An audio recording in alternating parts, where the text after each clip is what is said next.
and this is part of that. You have the Bureau of Detectives working along with the Bureau of Counterterrorism. And the Bureau of Counterterrorism has been working with CTA for the longest time. The partnership there has always been great. But now embedding detectives is going to be extremely helpful in making sure that we get to the bottom of crime, not only resolve crime, but to prevent it. The officers in the SDSC room can see incidents as they are unfolding, but it also allows them to relay information to officers in the field who are responding to the incidents. We've seen this in our districts where we're watching things real time. From that SDSC room, they're able to relay information to officers who have boots on the ground a lot faster than it going through OEMC at the time. Sometimes those calls come in, it takes a little time for that information to be relayed to our officers. This is real time and direct information going to those officers. There's already been close collaboration between the Bureau of Counterterrorism and CTA, but this builds upon that. Our goal for this room is to strengthen safety on the transit system and bring justice to victims who have been victimized by crime, robbery, and violent acts. I want to thank our CPD leadership. The team that you see standing here before you have worked really hard to make sure that we got this off the ground. They've been working diligently to get this program working. I want to thank everyone from CTA who have also worked extremely hard to make sure that we got this, this particular effort off the ground. I also want to thank Acting President Learson and Vice President Ryan for your partnership in making sure that we work to keep CTA safer, to make sure that we keep the passengers safe.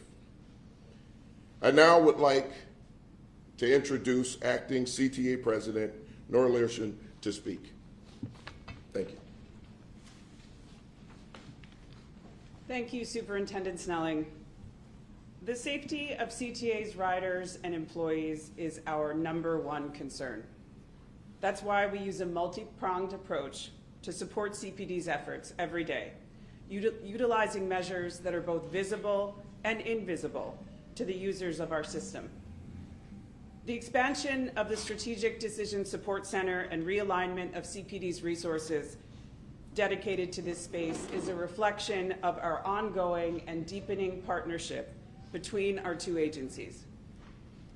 For more than 4 decades, CPD and its dedicated public transportation section has been the foundation of CTA's system security.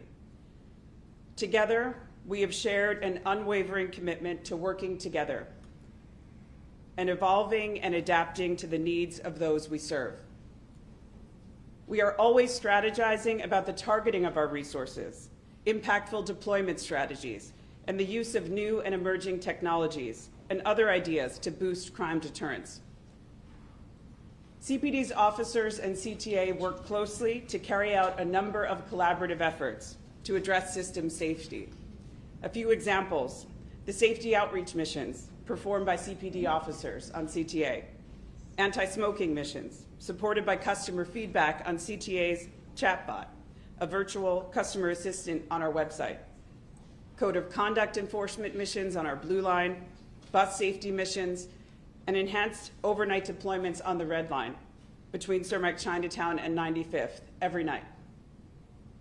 As CTA's acting president, I value greatly the dedication of CPD resources that we are announcing here today, as this will complement and build upon our existing security programs and partnership with CPD, with both rider and employee input playing a crucial role. And with that, I'll hand it back over to Superintendent Snelling and CPD. So with that, if we have any questions? We'll start over here on the left. You have a question? Sure. There's some video that's been circulating on social media showing a K-9 security team at the 69th Street Red Line station getting in a violent altercation involving a K-9 and several people on the platform.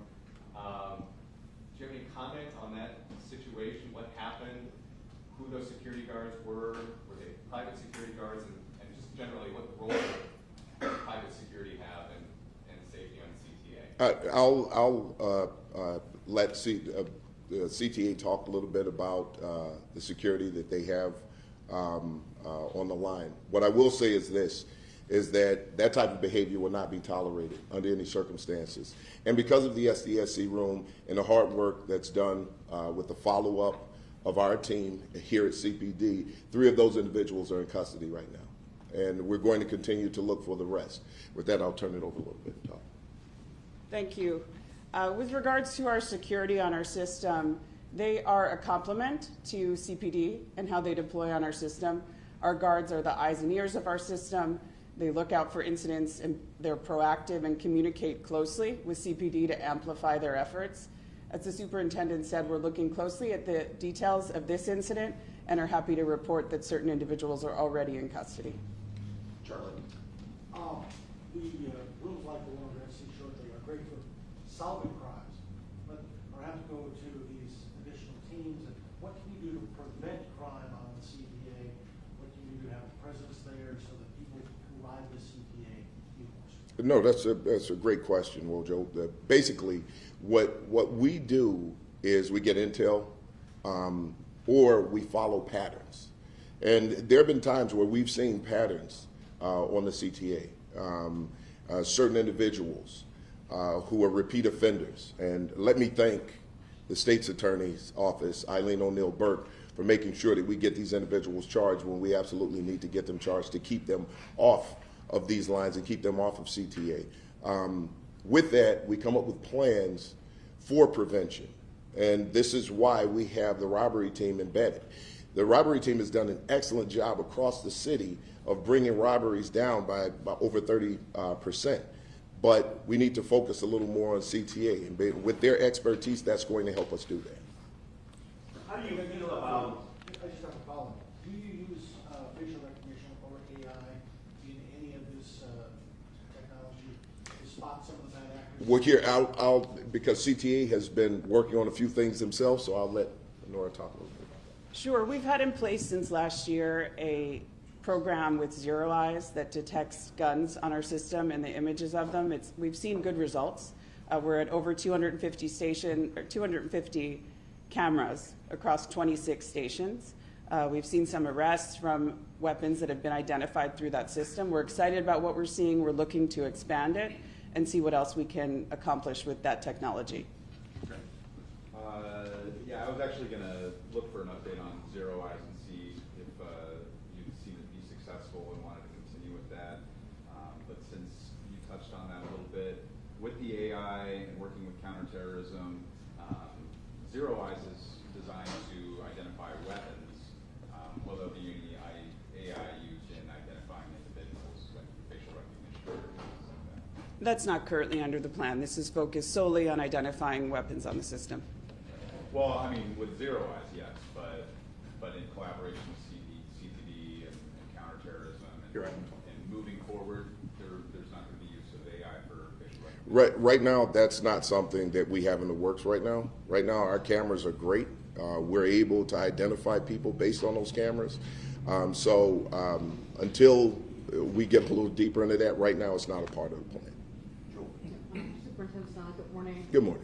So over the weekend, I believe it was at Clark and Lake, there was a fatal beating at one of the stations here downtown. Just wondering if this room in this location was of any use in terms of getting officers there more quickly deployed to that situation. And also, I know that someone was taken into custody, but then they were released. Is there any update on anyone who was arrested in that case?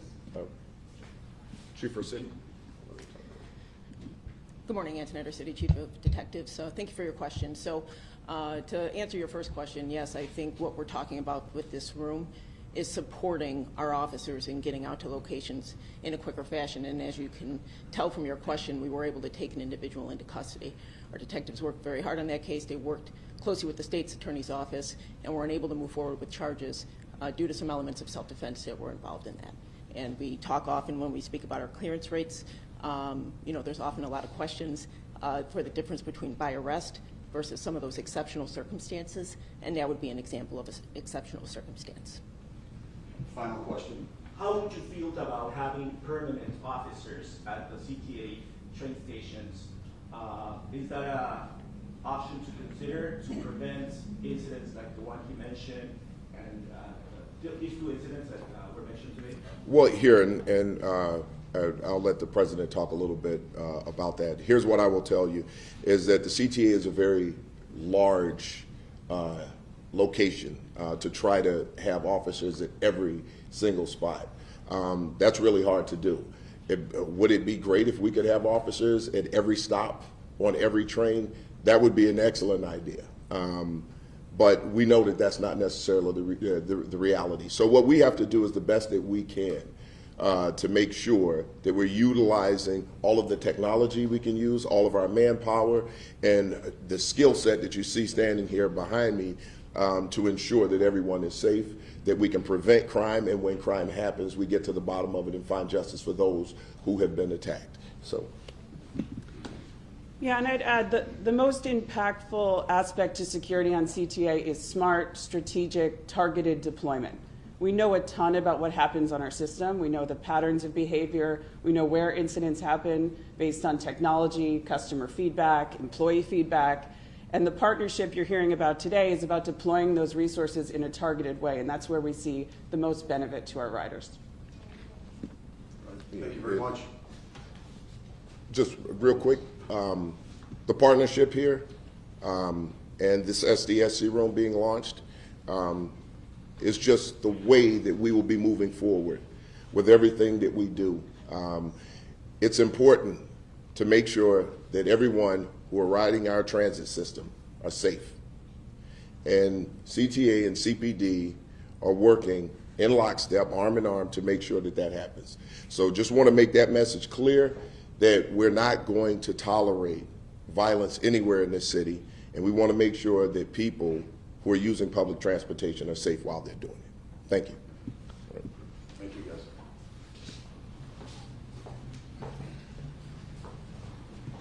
For everyone else, we're going to keep you guys outside of the